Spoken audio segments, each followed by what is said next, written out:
Hi there, this is Brian Simonson, and this is a series of videos explaining how to run the report writer using an example project. In this video, we now take a massive leap forward, joining charts to the report writer. In the previous video, we did tape numbers and text using the report numbers tab. And we're going to build off that basic concept. It does get a little more complicated, but not so much. Just there's more fields, really. So let's just go ahead and jump in, shall we? So let's go.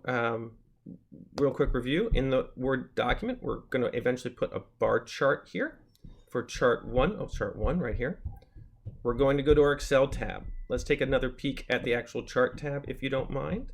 It is right here on figure 1. So remember, the chart was left a little messy. It's over, there's all these little X's where there really wasn't data.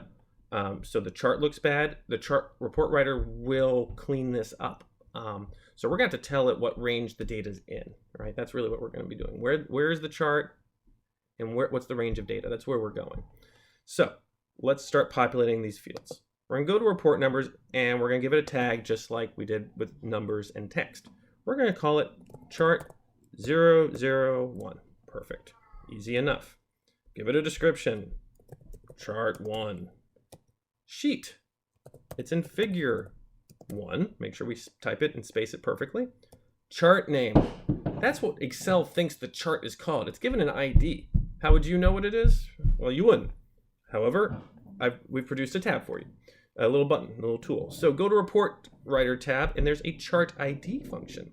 You're going to go to the figure, select the chart, right? Select it like that. Hit Chart ID. Bam. This chart is named Chart 1. Who knew? So now, you know it's called Chart 1. You're going to go back to Report Numbers, and you're going to type in Chart 1. So Report Writer knows it's Chart 1 within Sheet Figure 1 is what it's going to select and move to your report. Now we got to tell it what range of data. This is very important. Okay, what is the range where the actual data resides? Okay, to do that, we're going to go to the Chart Ranges tab, which is largely being deprecated and doesn't have a lot of function really nowadays. There's one piece eventually where you actually have to use the report writer, but it is really essentially a scratch sheet of paper that I find, at this point, still very useful to do some rough and tumble calculations. So how does it work? Well, we're going to go to chart ranges, and I admit many of these fields are not even probably leveraged at this point with the report writer, but we're just going to fill them out real quick if you don't mind.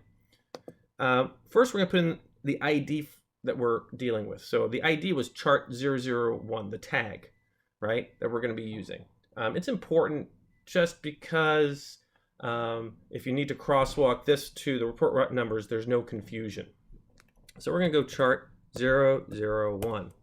The tab that we're talking about, it's what? Figure 1. Number of columns of data. There's 2, right? There's 2 columns of data in that table. That's for sure. Now we get a little tricky. The number of rows, right? It says including the label row. So how are we going to do that? Well, I've kept some of these functions from a previous project in here because I don't want to redo Excel calculations during this demo. And these are all available. I find these functions, they took some time to create. Let's just use them. So I'm going to go grab this function, which is going to count up the rows, right? Now clearly I'm pointing it to a different tab. I'm going to figure 1. It's going to count all the data, right? All the number of rows that have something in it, including the X's, by the way, right? Plus 1. I'm going to add in the actual row of data there, the actual header row. So I'm trying to figure, we may not need that actually. We'll get that, we'll figure it out. So it says there's 4 rows of data, but we really don't want 4 rows of data, do we? Right? We're not doing a table. We are doing, what's it called?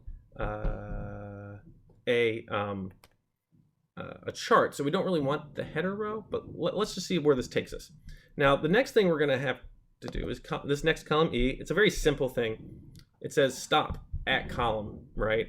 We stop at column B, right? All the charts, by the way, are assume that you're putting the charts in column. Starting, the range will be from, you know, actually no, it could be any range actually, but you're telling it where it's going to stop, and that's going to be range B, so column B. Now we're going to do the range, right? Before we do the range, I'm just going to point out that there's a little thing in column H, which is a very strange little function. It's basically counting all those crazy X's, right? It's telling you how many garbage lines you have in your data. So I'm going to copy that. It's going to be necessary in a second. And again, I apologize, this is kind of deep in the weeds. Once you have it down, it duplicates very quickly. But you need some smart logic to make things work. The report writer can do a lot, but it's not total magic at times. I am going to work on perhaps automating this piece too. So what it says here is it has 6 rows that do not have real data in that, right? There's 6 rows of X's, right? But this is not the range. The range of data actually goes from A2 to A4. So that's what we want it to do, and it's not. Right now, if we link this, it's not going to be doing that. So I'm going to, you'll see, so I'm going to copy this. Copy. But since this is the number of rows, it kind of does it right, actually. Now that I'm seeing it as we populate this, you'll see it's saying A1 to A4. So I'm going to switch this cell to 2 because we know we want to start always in row 2 for this particular figure. And that is the range, A2 to B4. So this actually worked because it was trying to identify actually the row where the data ends, right? And we're assuming we're starting the row data in row 2 in column A, and this does tell us what row to stop at. This is not the only way you could program it. I'm sure there's even more efficient ways. It's just what I've been doing. But now, every time we load up new data, this range will dynamically change, and this is where the data lies. Okay, so this is important. So now we're going to go, now we've done all that hard work. We're going to go to report numbers, and where's the chart range? Well, we've done all that hard work there. We're going to go to the chart range is right there. All right. Alt text columns. Okay. Right now, this is a very simple table. We're going to ask for alternative text for these charts.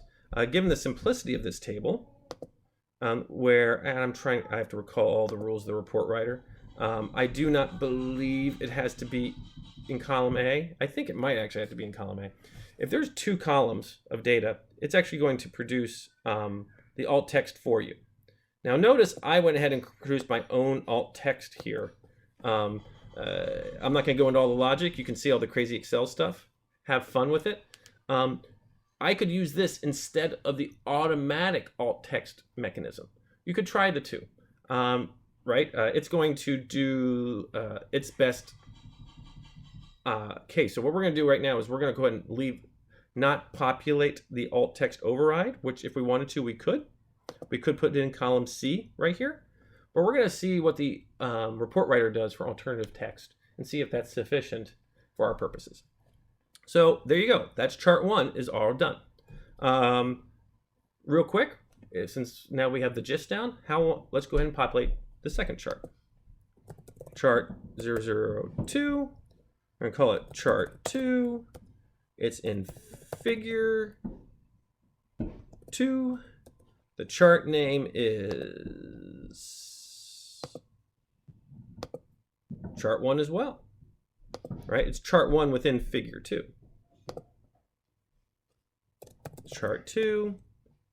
What's our range? Let's do some scratch work here.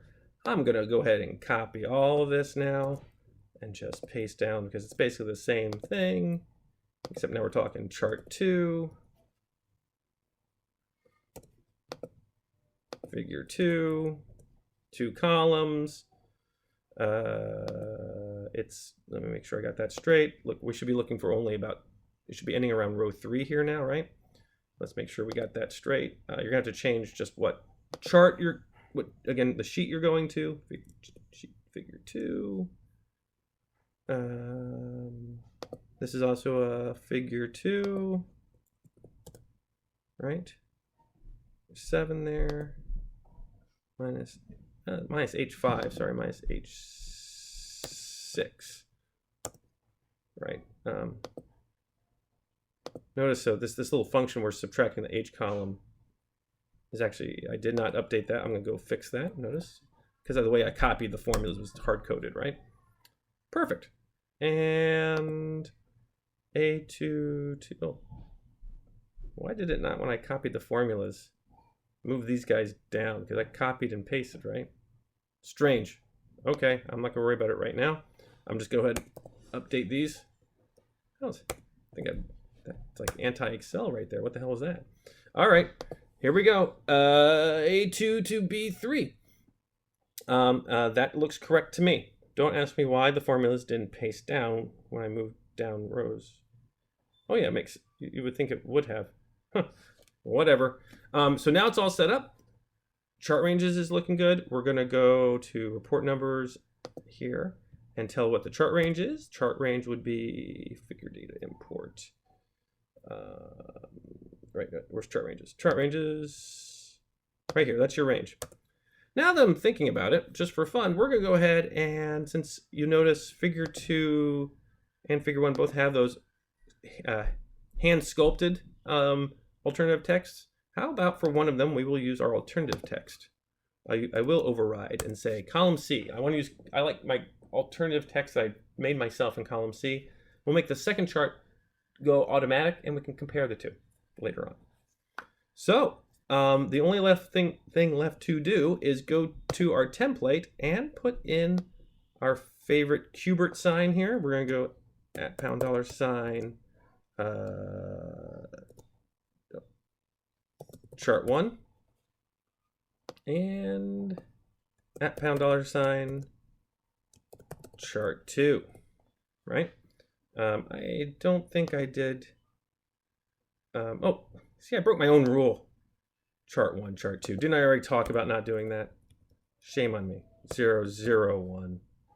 I don't think it matters if it's uppercase, but 0, 0, 2. My goodness. All right, now it looks right. I hope you caught me on the video. It was a test. So there you go. We have this now set up. Link to the report writer.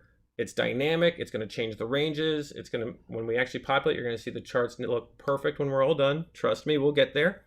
But you are set. We have now gotten the 2 charts linked to the report, and we're ready to rumble. The next video is another leap because it's tables, and there's a lot of little tweaks you can make to a table. Moving a table, you'll see, is tricky. That's for another video. But again, it's not that big a lift. Once you do one table, the next come flying out fast. This has been great, minus a little bit of cursing on my end, and I can't wait to see you at the next video.